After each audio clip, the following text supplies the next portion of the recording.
Most people spend their whole life fighting their limits. Physical limits, career, money, time, social. I've made peace with all of those limitations now. So let's talk about it. I've come to the realization that I am what you would call pre-frill, and I've never been athletic. I've never been that coordinated. I fully accept that. I'm never going to walk to Everest Base Camp. And I'm fine with that. However, thinking about quality of life, I know I need to do something about it. So when I say I accept the limitations, it doesn't mean I'm giving up either. So in the immediate, I'm doing more steps, and I'm not setting hard limits each day. I have a weekly average that I'm aiming for, and I'm paying attention to what I'm eating, and I've been pretty good about that.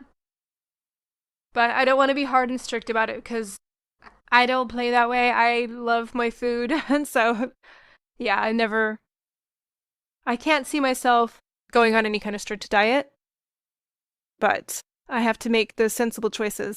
Identifying the limits aren't about giving up. The pivot for me was perimenopause. I think I'd been holding it all together pretty well up until then, and suddenly you don't have your usual defenses. And so, yeah, there's been a lot of impacts on mental and physical health. Just things like sleep and all sorts. But what also happened, and I don't know quite how to say this, but I'm not interested in pursuing men. I think like I was in the past, there was maybe something biological, have babies, and that isn't an issue anymore. So I don't have to think about it. And all of that energy that I was spending on, looking for a man is gone. I'm actually funneling it into the next big thing for me, which is taking my career in a different direction. So let's talk about career limits. And I always thought I, ought to be a certain type of career person. I've always worked in corporate roles for the most part. And now coming out of the other side of that, thinking, I don't want that anymore. Like, I think in the back of my mind, I didn't. I knew I didn't want that, but now I really don't.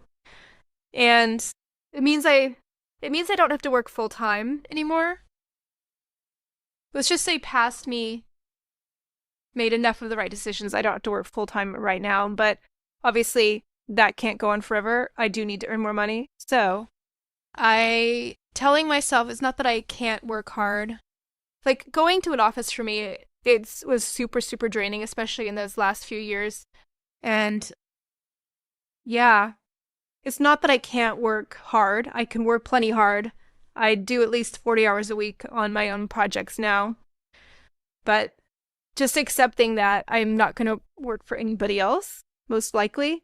I mean, obviously, never say never. The nuance for me is I'm choosing who I work hard for, and now I'm choosing to work hard for me. So it was cheesy. Well, we'll move on, shall we? Time limits. I have to accept that I can't do it all. So in the midst of me juggling all these like pieces of a new career, and I know I can't do it all, which is why sometimes these videos come out a day late. I've mentioned this before in the past, but I am a full-time house sitter. And for me, the trade-off is I'm not on the hook to pay for an entire home, whether rent or mortgage. I've done all that. I'm done. I quite like the fact that I'm a temporary guest in these people's homes. I'm taking care of their cats, and it's working out. I have thought about, what it would be like to have my own place. Right now, I don't think the trade-off is there. Like, I would be so stressed at this point in time about the money side of things. And I don't think I'd be measurably more happy or excited with my life. I mean, I know I wouldn't. So, again, the house sitting is something I'm choosing to do on purpose. Next one is the money limits. So, kind of goes along with the one I just said. So, because I don't work full time, but I'm also not paying for a home, I have a little bit of flexibility, but I know and I accept right now I'm not going to be the person who's on a business class flight. No, it's just not possible. well, unless I keep getting all the miles. I have. That's a good point. BA, British Airways, they have this companion voucher if you spend a certain amount. And I've hit that limit this year, just before the deadline as well. So I have this voucher, so don't have a companion, but they thankfully changed it so that I can take 50% off the miles if I want to cash in a flight that way. So super excited about that. I don't know when I'm going to use it, but that doesn't matter. But my point is, where was I? I think my style of travel is very much budget conscious, which is fine. So in a lot of upcoming hotels, I'm in something like a 3-star, nothing extravagant. And then I'm even going to stay in a capsule hotel, which should be interesting. I'm probably probably going to hate it, but the price is right. So it's worth trying. The next one is my social energy, my social limits. Funnily enough, just talking about the capsule hotel, that might stretch my social limits. So I think for me is I'm an introvert. I've always been an introvert. I'm very comfortable listening. I'm not as comfortable speaking. and trust me, being able to talk on camera, It's not the easiest thing. I think I'm still working on it, but it's getting better. So with the social interaction, I like meeting new people. I like getting together with people. I don't want to be isolated, but it comes at a cost. So, when I was in a co-working space not that long ago, I just feel like the next day I didn't even want to leave the house, which is maybe not ideal. Certainly I didn't want to go anywhere, do anything other than just go for a walk in the woods. I mean, I would say that this house sitting gig definitely suits me as an introvert. I almost never interact with the homeowners other than maybe some WhatsApp. Occasionally there'll be some interaction with neighbors, which in the past has been really, really nice because it's kind of weird. Like they feels like they know stuff about you already, so you have to explain the same thing over and over and over again. For style. Accepting these limits means I'm not giving up on things in the future being different, but I'm just being really happy about where I am right now, which in my case, I'm in a very spacious, comfortable home. Well, sorry, I take it back. I moved house today. This one is more modest, 2 bedroom. but it's beautiful and it's in a great location. So all good. So what's changed for me is I've dropped the pressure, I've dropped the stress, and everyone in my life seems pretty accepting of my choices, which is great. It does feel like a huge privilege though, as well at the same time. I mean, I don't know, this would have been available to me 10 years ago. I don't know.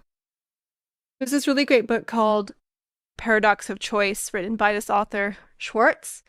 And the core concept is that having too many choices actually reduces your happiness, which is interesting because I always think of my life in the US.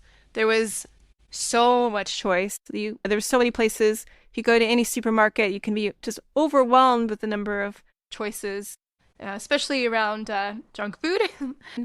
Yeah, what I like about Britain and, well, a lot of other places is you don't have quite so many choices. You have a lovely amount of choices, but not so many that hopefully you won't be overwhelmed trying to figure out what's the best one. With life choices, I don't have that many things to choose from, if that makes sense. It just makes my life easier. I don't have decision fatigue. And that's not to say I do have plenty of choices. Maybe taking things one step at a time has been helpful. And just sort of editing down what it is I'm trying to do. And I'm still, with my business ideas, I'm still juggling quite a few hats. No, that's not. I'm mixing my metaphors.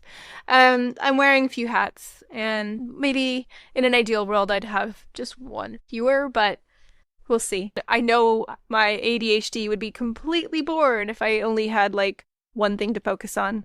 Although my bank balance would probably be happier because it means I'm actually putting in the effort and, making some real progress as opposed to whatever this is right now. So, yeah, it's fine, right? It's fine.